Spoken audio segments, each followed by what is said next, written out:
बहुत प्यारा नाम है, आपका नाम है? मिसेस अलीम। माशाल्लाह, वेरी नाइस।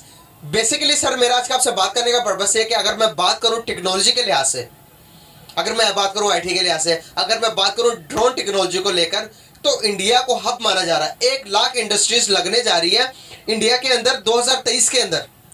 कैसा देखते हैं आपके ड्रोन टेक्नोलॉजी किसी भी मुल्क के लिए बहुत अहम किरदार अदा करता है। अगर वो बाउंड्री लाइन के देखें आप, अगर आप बॉर्डर लाइन के देखें, तो उसकी हिफाजत के लिए मुल्क के अंदर, अफवाज के अंदर बहुत ज़्यादा मदद करता है ड्रोन टेक्नोलॉजी। अगर मैं बात करूं अपनी टेक्नोलॉजी, अपने पाकिस्तान की टेक्नोलॉजी के लिहाज से हम दुनिया से कितना पीछे हैं? क्या हम इंडिया के बराबर हैं या इंडिया से पीछे हैं? इंडिया से तो पीछे हैं हम। क्या वजूहत है?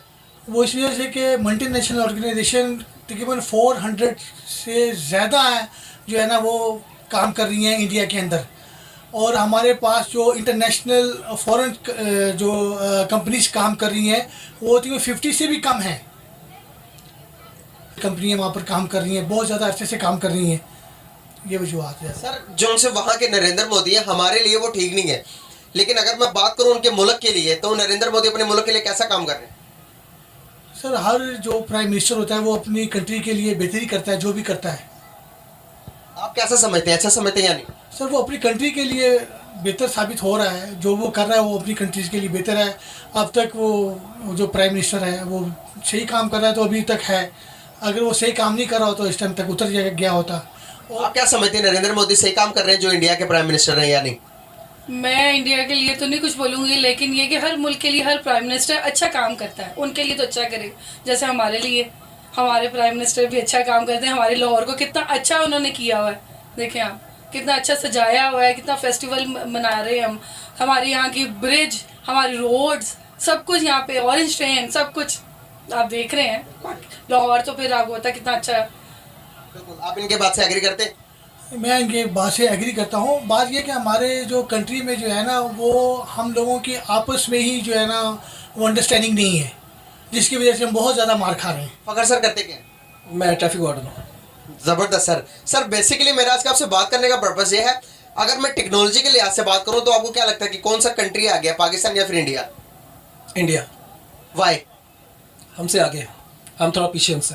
सर अगर मैं बात करूं ड्रोन टेक्नोलॉजी के ऊपर, सर ड्रोन टेक्नोलॉजी के ऊपर पिछले साल मैंने एक बात सुनी थी कि इंडिया एक हब बनने जा रहा है ड्रोन का, लेकिन इस साल कहा जा रहा है कि 2023 के अंदर 1 लाख जो कि फैक्ट्रियां लगेंगी इंडिया के अंदर जो कि ड्रोन एक्सपोर्ट करेंगे अदर दी वर्ल्ड। वो ड्रोन नहीं सर जिसके जो कि हमारी शादियों में वीडियोस बनती है वो वाले नहीं, जो आर्मी के तौर पर इस्तेमाल होते हैं। सर एक ड्रोन के अंदर इतने काम ले सकते हैं, वो ड्रोन के थ्रू इतने काम लेते हैं जो कि इंडिया ने बनाया है। पहले नंबर पर इजराइल के पास, दूसरे इंडिया के पास आ गया कि वो 130 टन का वेट उठा सकता है। एक बंदे को, सोल्जर को बिठाकर उसके अंदर मेडिकल कोई भी किसी भी किस्म की फास्ट बॉक्स भी लेकर एक जगह से दूसरी जगह जा सकता है विद सोल्जर। इस टेक्नोलॉजी में इतना आगे निकल चुका है, क्या हमें थोड़ा सिक्योर होने की जरूरत है या नहीं? बिल्कुल है। तो हम कब होंगे? ये जब हमारी आपस की लड़ाइयाँ ख़त्म होंगी तो फिर मेरे ख्याल में कि जो हम इस वक्त बहुत पीछे हैं। बाकी आर्मी की बात करें तो हमारी आर्मी पीछे नहीं है, वो बहुत आगे है माशाल्लाह। और अगर एयरफोर्स की बात करें तो हम बहुत आगे हैं। और जब आप एटमी की बात करें, एटमी कुव्वत हमारे पास है, हम उनसे ज़्यादा आगे हैं इस बारे में। एयरफोर्स भी हमारी बहुत अच्छी है। एग्जैक्टली तो क्या देखते हैं आपके, अगर हम इसी तरह ही लैग करते रहे दूसरी कंट्रीज हमसे आगे निकल देगी। अगर मैं बात करूं इंडिया की तो पाकिस्तान को बुरी लग जाती है, लेकिन जो फैक्ट है वो फैक्ट ही रहना। अगर हम आंखें बंद भी कर लेंगे तो इंडिया वर्ल्ड की 5th लार्जेस्ट इकोनॉमी बन गया है, हम इसको जुटला नहीं सकते। इसके मुताबिक हमें तैयारी करनी पड़ेगी उसको कट करने के लिए, उससे आगे निकलने के लिए। क्या लगता है कि आपको जो ये सिचुएशन चल रही है इसको, इसके मुताबिक हम आगे जा पाएंगे? नहीं, बेसिकली इंडिया हमसे, अपना मुल्क भी काफ़ी बड़ा है, उसके 26-27 सूबे हैं, हमारे 4-5 सूबे जस्ट। तो उस हिसाब से जो है ना, आप जो बात करें, जो अपना आबादी का ही फ़र्क है, तो जितना एरिया हमारी तरफ है वो है पंजाब का, उनका पंजाब हमारे यहाँ। तो मेरे ख्याल में अपना कोशिश तो है हमारी इंशाल्लाह, और इसे करना हमें ये चाहिए कि ना, यानी मैं और आप, हमें आगे बढ़ना पड़ेगा, ठीक है, आर्मी का साथ देना पड़ेगा। तो यही है। और जो हमारे पास जो विनिंग है ना वो इंडिया के पास नहीं है, वो ये है कि हमारी पावर, हमारी जो है, जब कहते हैं ना कि जी मुसलमान के पास एक है नारे तकबीर, अल्लाह अकबर, जब ये आवाज़ लगती है ना तो फिर ये सारे आ जाते हैं, वो किसी के पास नहीं है, वो मुसलमान के पास। सर अगर मुसलमानों की बात करें, पाकिस्तान में 22 करोड़ आबाद है और इंडिया में 35 करोड़ के करीब मुसलमान है, तो क्या समझ नहीं है, जज्बा नहीं है, मुसलमानों में जज्बा नहीं है? जज्बा मुसलमानों में है। सर मुसलमान उधर भी है ना, 1 अरब हिंदू हैं और बाकी जो उनसे 35 करोड़ मुसलमान हैं। जी जी बिल्कुल, आप बात बिल्कुल ठीक कर रहे हैं। लेकिन यहाँ पर ये बात जो मैं कहूँ कि मुल्क मुसलमान एक हो जाएंगे, ऐसा नहीं है। ये फिर कम से कम ये है कि भाई भाई एक दूसरे का ख्याल करते हैं, ठीक है। हर जगह पे जो भाई है एक दूसरे का ख्याल करते हैं कि जब मुसलमान एक दूसरे देखेंगे तो अगर साथ ना दे कम से कम रुक जाएगा एक दूसरे पे कि यार ये मुसलमान है, ये बात। वो वहां पर जो लोग बैठते हैं इंडिया में, वो कहते हैं भाई हर चीज बाद में, सबसे पहले मुल्क। बिल्कुल बात अब ठीक है, लेकिन आप देखें कि इंडिया में जो है ना वहाँ पर अपना सिख क्या है, ईसाई क्या है, मुसलमान क्या है, सारे वहाँ पे बहुत डिस्टर्ब हैं उनकी हुकूमत की वजह से कि वो मिनॉरिटी जो उन्होंने बनाई हुई है उस वजह से सबको वो जो है बहुत तकलीफ दे रहे हैं, सिर्फ सिवाय हिंदू के अलावा। जो ये चीज़ नहीं होनी चाहिए। अपने मुल्क को वो देखें तो फिर बात है। जैसे सिर्फ मुल्क जो है कि वो देख रहे हैं कि ये हमारा मुल्क है, इनकी आबादी को हमने सिक्योर करना है, ऐसा नहीं है। वो अपने हिंदू को सिक्योर कर रहे हैं, बाकियों को नहीं कर रहे। सर अगर मैं बात करूं, सर अगर एक चीज़ अगर आपको पसंद ना आई, जैसे कि हमारे जो उनसे पॉलिटिशियंस हैं, जिसको पसंद आए तो उसको वोट नहीं मिलता, इसे ही है ना, आपको हुकूमत जो उनसे अवाम है वही इंसाफ करती है।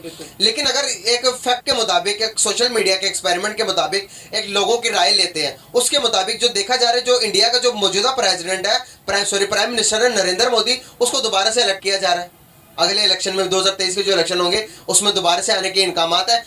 75% लोगों ने कहा कि उसी को बनना चाहिए। अच्छा, ये मुझे इस बारे में इल्म नहीं है।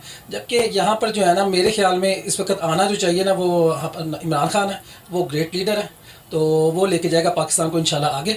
ये अपना मेरा मानना है। बाकी जो आप वोटिंग भी देखें तो इमरान खान 75%, मेरे ख्याल में कि 90+ जो है इमरान खान। और इंडिया की मैं बात करूं तो मोदी बन रहा दोबारा, क्या कहना चाहेंगे? न मोदी बन रहा है, मोदी को सोचना पड़ेगा, लेकिन मेरे ख्याल में इंडिया के लिए नुकसान है अगर वो आए तो। बाकी अपना मिनॉरिटी के लिए बहुत प्रॉब्लम है जब मोदी साहब। हमारी नज़र से है जैसे कि वो लोग इमरान खान को पसंद नहीं करते, इसी तरह हम नरेंद्र मोदी को पसंद नहीं करते, लेकिन वो अपने मुल्क के लिए बहुत बेस्ट है। मैं आपको बताना चाहूँगा, जब से वो आए तो मुल्क की तारीख चेंज कर दी उन्होंने। रेमिटेंस जो बाहर से मुल्क से पैसे आते हैं वो $100 बिलियन को टच कर गए उनके, बिल्कुल ऐसी है। तो वो इतना डेवलप हो गया। हम माशरती बहुत पीछे हैं इस वक्त। हमारी अपनी, आपको बताया ना कि हमारी सियासी लड़ाई नहीं ख़त्म हो रही, जिसकी वजह से जो है ना हम बहुत पीछे हैं। ये लड़ाई ख़त्म होगी, मुल्क के लिए सोचेंगे। इस वक्त जो भी आ रहा है मुल्क के लिए सोच रहा, आवाम के लिए नहीं सोच रहा। हमें अपने पाकिस्तान के लिए सोचना सबसे पहले है। जो भी आ रहा है, पाकिस्तान कहाँ स्टैंड कर रहा है? क्या वजूहत है कि हम टेक्नोलॉजी के लिहाज से दुनिया से लैग कर रहे हैं, इंडिया से लैग कर रहे हैं? नहीं, पाकिस्तान किसी चीज़ से, किसी भी लिहाज से कम नहीं है, किसी भी शोबे में, ठीक है। पाकिस्तान में बहुत ज़्यादा हुनर है। क्या चीज़ है जो पाकिस्तान में नहीं बन सकती है? बन सकता है, लेकिन बनाना नहीं चाहते। बस यही बात है। इनमें जो है आपके जो है सियासतदान आ जाते हैं बीच में, जो बनाना नहीं चाहते हैं। वही बात आ जाती है कि जब तक जो है वो खुद मेहनत नहीं करेंगे तब तक जो है वो आगे नहीं बढ़ सकते हैं। सही बात है। ये यूएई जो है, दुबई, आप कह लें कि जो है ना इनसे बाद में, बहुत बाद में आज़ाद हुआ है। एग्जैक्टली। वो कहाँ है और पाकिस्तान कहाँ पे है, अब ये भी कह सकते हैं। सही सर। टेक्नोलॉजी की लिहाज से वो भी बहुत आगे है। में होते हैं तो आप मुझे बताइएगा कि यूएई ने अभी सऊदी अरेबिया, दुबई की मैं बात करूं तो दुबई ने पाकिस्तानियों पर टैक्स लगा दिया है कि अगर जो भी पाकिस्तानी दुबई आना चाहता है तो उसके अकाउंट में कम से कम 5,000 दिरहम होने चाहिए। लेकिन उसके एवज अगर मैं बात करूं इंडियंस की, तो उनके ऊपर कोई रिस्ट्रिक्शन नहीं है। वो डायरेक्ट आप बस आओ वाला सीन है, उनको बुला लेते हैं। क्या आप मेरे बात से इत्तेफाक करते हैं? हाँ, ये भी बात सही है आपकी बिल्कुल। लेकिन ये इसका भी जो है ना एक तरीकाकार है कि आप जो है वो इसलिए कह रहे हैं कि जो वहाँ से विजिटर आता है वो आके उधर आगे अपॉइंटमेंट वीज़ा जो है ना वो उसके लिए अप्लाई कर देता है, जॉब ढूंढने के लिए आता है। विजिटर का मतलब है कि विजिट करें, आके आप घूमें फिरें, एंजॉय करें। वो आके वहाँ विजिट वीज़ा लेते हैं और फिर नौकरी की तलाश करते हैं। इसलिए जो है ना वो फिर जो है उधर घूमते हैं, ऐसे ऐसे माड़े माड़े घूमते हैं। ये चीज़ है। क्या वजूहत है कि इंडियंस को ज़्यादा प्रेफरेंस मिलती है? क्या मिलती है या नहीं मिलती? मिलती है, लाजमी मिलती है। एजुकेशन है उनके पास बहुत ज़्यादा। पाकिस्तान एजुकेशन के लिहाज से देख लें और इंडिया देख लें कितना आगे है। ये एजुकेशन के लिहाज से पाकिस्तान कितना खर्च करता है अपनी आवाम के ऊपर, और वो देखें कितना खर्च करते हैं। बिल्कुल सही सर। अगर मैं बात करूं फॉरेन एविडेंस की अगर मैं बात करूं तो पाकिस्तान के अंदर जो पिछले साल का था वो $31 बिलियन थे। इस साल के अंदर $29 बिलियन हो गए। अगर मैं बात करूं पड़ोसी मुल्क इंडिया की तो $100 बिलियन को टच कर लिया उन्होंने।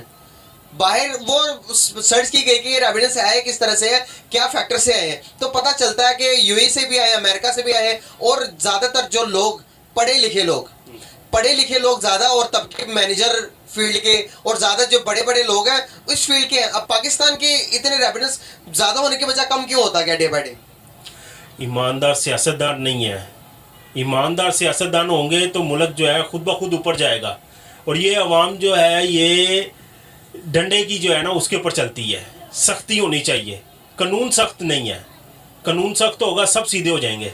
सही, आप समझते हैं कानून सही नहीं। सर क्या ये हुंडी के तरीका? देखें, हुंडी का तरीका ये है कि हुंडी पे जो है ना वो हमारी पाकिस्तान गवर्नमेंट को जो है वो टैक्स नहीं जाता है। नहीं जाता। आप उधर से बहुत सारे लोग, ये भी रिपोर्ट्स आई है कि हुंडी के जरिए भी पैसे भेजते हैं, जिस वजह से बहुत सारे बेचते हैं, लेकिन मैंने आज तक नहीं बेचे हैं। लेकिन इंडियंस नहीं बेचते सर।